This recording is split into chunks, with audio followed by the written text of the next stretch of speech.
সত্যি কি ভালো গাইলো, দারুণ দারুণ।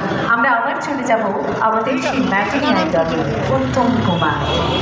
আমাদের জীবনের সঙ্গে কিরকম একটা মিশে আছে না উত্তম কুমার। উত্তম কুমার ছাড়া কি আমাদের কোনো কিছু সম্ভব? আমাদের ম্যাটিনি আইডল উত্তম কুমার, সেই বিখ্যাত ছবি, সাদা কালো ছবি, কিন্তু আমাদের মন জুড়ে আছে। ব্ল্যাক অ্যান্ড হোয়াইট ছবি যে এতটা রঙিন হতে পারে তা তো আমরা প্রতি মুহূর্তেই দেখতে যাই। ছবির নাম সপ্তপদী, এবং হেমন্ত মুখোপাধ্যায়ের সেই অনবদ্য কম্পোজিশন আমরা শুনব। আপনারাও দেখুন, আমি জানি